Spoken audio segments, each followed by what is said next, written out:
Alors, deux personnages historiques aujourd'hui avec nous, Paul Vergès et Jean Jouzel. Paul Vergès est né en Thaïlande et réunionnais, et Jean Jouzel, lui, est breton.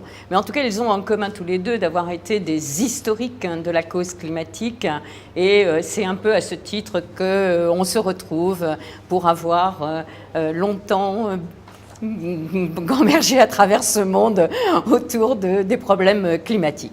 Paul Vergès, vous, votre démarche est différente, elle est politique. Immédiatement, elle est politique. Comment vous êtes un des premiers politiques à avoir abordé cette question climatique? Quel a été pour vous le déclic? Mais vous savez, depuis mon enfance, j'habite à La Réunion. Et c'est le lieu de phénomènes climatiques extrêmes.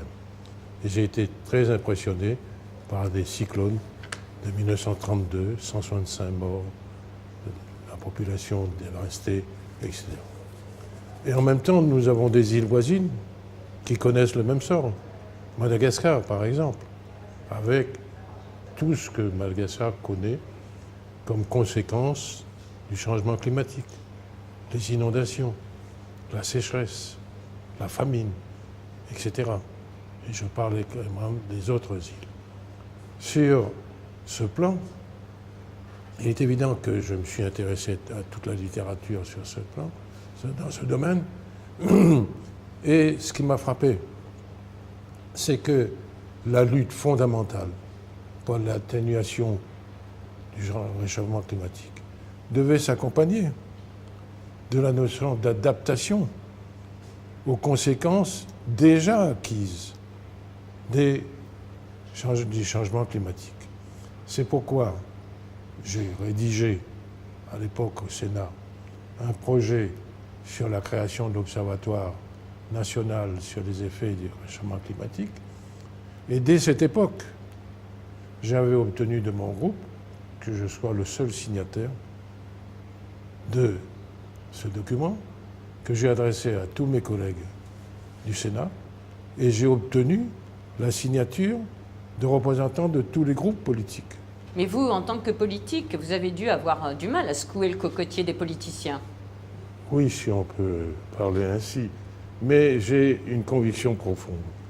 D'une part, d'être convaincu du réchauffement climatique et des conséquences, et que c'est une période exceptionnelle dans l'histoire de l'humanité et du fait des hommes.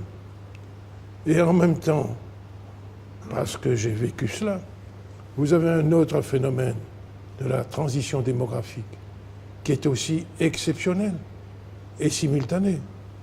Il est évident que la création de l'ONERP, c'est pour s'adresser aux élus et à l'opinion sur la réalité du changement climatique et de ses conséquences déjà. C'est pourquoi tous les mois, j'ai une lettre à tous les maires de La Réunion. C'est pourquoi nous prenons des contacts au-delà de la France avec des pays. Le directeur général actuellement de l'ONERC est à Pékin, dans le contact avec des responsables chinois. On a eu des contacts avec l'Afrique du Sud. Et en même temps, je me dis que à la conférence de Paris en décembre, on parle tout le temps de la France, deuxième puissance maritime du monde, ce qui est vrai. Mais il faut aller plus loin. C'est que la France est présente sur les océans par ses îles. Et je prends la Réunion, excusez-moi encore de parler de la Réunion. Quand je vois Madagascar à côté, Maurice, les Seychelles, les Comores et demain les Maldives, dans l'océan Indien. Mais toutes ces îles ont des zones économiques qui se touchent. Et la superficie couverte, c'est équivalent de la Méditerranée. Et le rendez-vous, c'est comment inaugurer une ère nouvelle avec l'atténuation du réchauffement climatique et l'élimination des énergies fossiles.